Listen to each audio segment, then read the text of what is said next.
I have to leave my goods in China until I figure out some other direction. But what that means is when I run out of stock in 2 to 3 months, I no longer have products to sell and no more revenue coming in, which means I can't pay my bills, can't pay my employees. We should all know that tariffs and other government protectionist policies always cause market distortions and give favorable advantages to corporations and industries lucky enough to benefit from them. These protectionist policies don't hurt policymakers, their donors, or their special interest groups.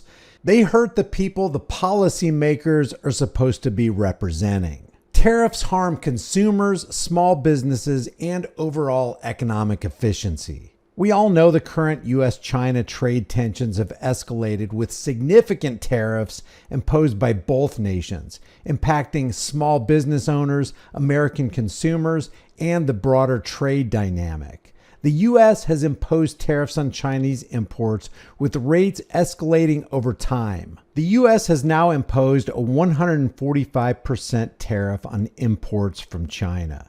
These tariffs dramatically increase the cost of Chinese goods entering the U.S. And for small business owners, this is a massive hit.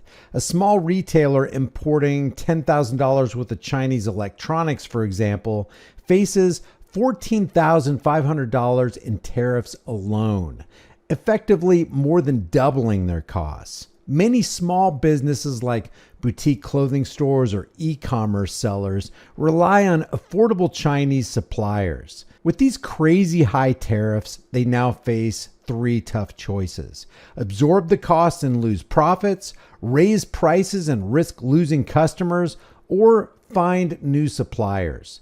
And shifting supply chains to places like Vietnam or India is costly and time-consuming for small operations with limited resources. And if American consumers aren't seeing it yet, they're about to see some pretty steep price hikes. The 145% tariff is largely passed through to retail prices, as small businesses just can't absorb these costs. A $100 Chinese-made product now costs importers $245. And if fully passed on, consumers could pay 50 to 100% more for items like smartphones, apparel, or toys. This definitely fuels inflated prices, with estimates suggesting a 2 to 3% rise in overall consumer pricing. And lower income households who spend a higher share of income on goods are hit the hardest, potentially losing $3,000 to $5,000 in purchasing power every year. Small importers are also in a bind. A small online store might see monthly tariff bills jump from $2,000 to $29,000 for the same inventory volume, which would wipe out their margins. And unlike large corporations, they just don't have the capital to pivot suppliers or negotiate bulk discounts elsewhere. Beth Beneke, she's the CEO of Busy Baby out of Minnesota. Her company designs and manufactures baby products. What we're hearing from the administration is a celebration of the president's moves here. First the tariffs, and now describing the pause as a stroke of kind of strategic economic genius. We've seen investors seem to be breathing a sigh of relief. Are you breathing a sigh of relief? No, not at all. The news yesterday almost feels like the nail in the coffin for us. Tell me why. I have products in China right now produced, ready to ship. They were supposed to get on a boat yesterday and come to America. And I can't ship them because what would have cost me maybe $30,000 with a reasonable tariff now is going to cost me almost $200,000. And I have to have that money when the products get to customs. And I don't have that, nothing close to that. It's not even reasonable. So I have to leave my goods in China until I figure out some other direction. But what that means is when I run out of stock in 2 to 3 months, I no longer have products to sell and no more revenue coming in, which means I can't pay my bills, can't pay my employees, and everything I have, all of my debt. I have my house leveraged. We have 5 employees. My house is leveraged against our loans for our growth into Walmart and Target. If I can't pay those bills, I don't even want to think about it. Some are already reporting cutting staff or delaying expansion to cope with the devastating reality. Retail and tech-heavy small businesses are especially vulnerable because China dominates those supply chains. If customers balk at the higher prices, then the sales drop, and this pushes some of these small businesses to close their doors. As for the impact on exports, China's 125% tariff makes U.S. goods prohibitively expensive, crushing export markets. Small businesses in agriculture like soybean farmers or pork producers are hit the hardest because China was a top buyer. For example, a small farmer exporting $50,000 in soybeans now faces a $62,500 tariff, which prices them out of the market against competitors like Brazil. U.S. exports to China, roughly $143.5 billion in 2024, could plummet by 40 to 60%, with agriculture facing losses similar to the $27 billion drop during the 2018-2019 tariffs. Small manufacturers of niche products like specialty chemicals or machinery also lose access to Chinese buyers. Another big area of concern is what this means for American farmers, of course. China is, among other things, the biggest export market for American soybeans. China bought 52% of American soybean exports last year, throwing American soybean farmers, understandably, into a whole new level of uncertainty right now. And joining me right now is Scott Metzger. He's a soybean farmer out of Ohio, also serves on the board of directors for the American Soybean Association. I was looking forward to getting your take yesterday afternoon, and now we have this new change overnight coming from China announcing 125% tariff on all U.S. goods coming in. That includes on soybeans. What does this tariff on this new level of tariff on your produce mean for you? It's an alarming concern.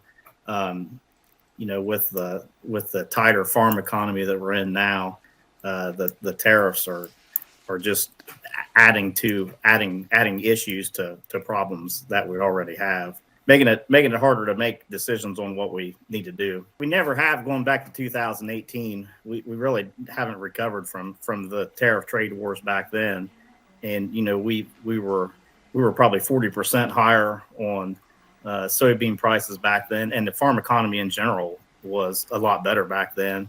So you go forward to now with what we are, and a lot tighter farm economy, and adding these tariffs to it, it makes things really, really difficult. A fear that we have, if this continues into the fall or even into next year, there's a potential that there'll be some farms go out of business. You could have the next generation not want to come back or not able to come back just because of the economies or the farm situation in general.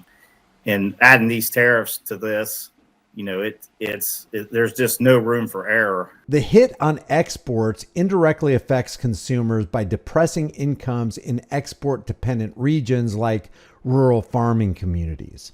Lower demand for U.S. crops can flood domestic markets, slightly reducing some food prices like pork or corn or soybeans, but this is dwarfed by the import-driven inflation.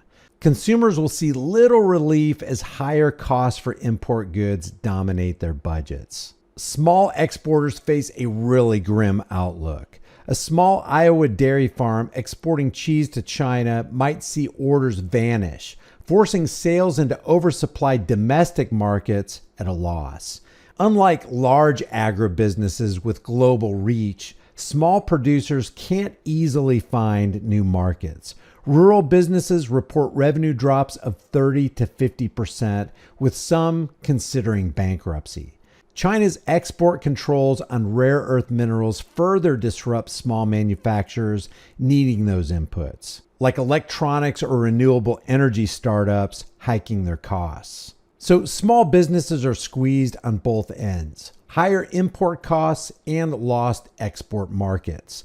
Those reliant on Chinese inputs like electronics and textiles face supply chain chaos, while exporters like farmers see demand collapse. And like I said, larger firms can diversify, but small businesses often can't, with 20 to 40% reporting profit declines. And tariffs risk job cuts, especially in retail and agriculture, where small firms employ millions. The 145% U.S. tariff drives inflation, with consumer goods prices up 10 to 30% for China-heavy categories. Combined with China's 125% tariff, which cuts U.S. export income, households face a double hit: higher costs and weaker local economies. And like I said, annual household costs could rise by $3,000 to $5,000, with rural areas feeling extra strain from export losses. The 145% U.S. tariff and China's 125% retaliation tariff creates a brutal environment for small business owners. Why? Because they lack the scale to weather these kind of shocks. Consumers face sticker shock, and the broader economy risks slowdown as trade craters. Before the U.S.-China trade war began in 2018, the average tariff on Chinese goods was around 3 to 4%, which was consistent with the U.S.'s overall trade-weighted average tariff rate for most favored nation status under the World Trade Organization rules.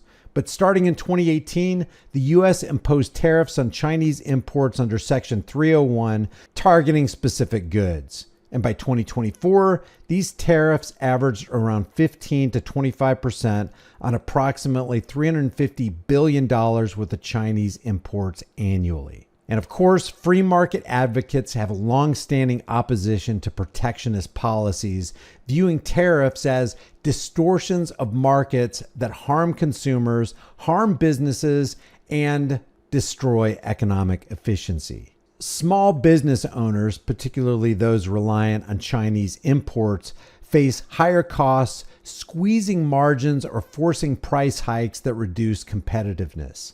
At the same time, China's 125% tariff on U.S. exports, especially agricultural products like soybeans and pork, devastates small exporters like farmers by pricing them out of a major market. It should be emphasized that these costs outweigh any short-term benefits like government revenue. I don't see any winners in this trade war, as both sides face higher costs and lost markets. For small business owners, the immediate pain is acute: higher costs, lost revenue, and no quick fix. Meanwhile, consumers face price spikes that erode their standard of living. How about we dismantle tariffs and restore free trade, which is the only real way to economic prosperity? Leave your thoughts about this for the world and the global thought police in the comments section below. Don't forget to like this video and share this video if you like it and want to share it. And I'll see you in the next video.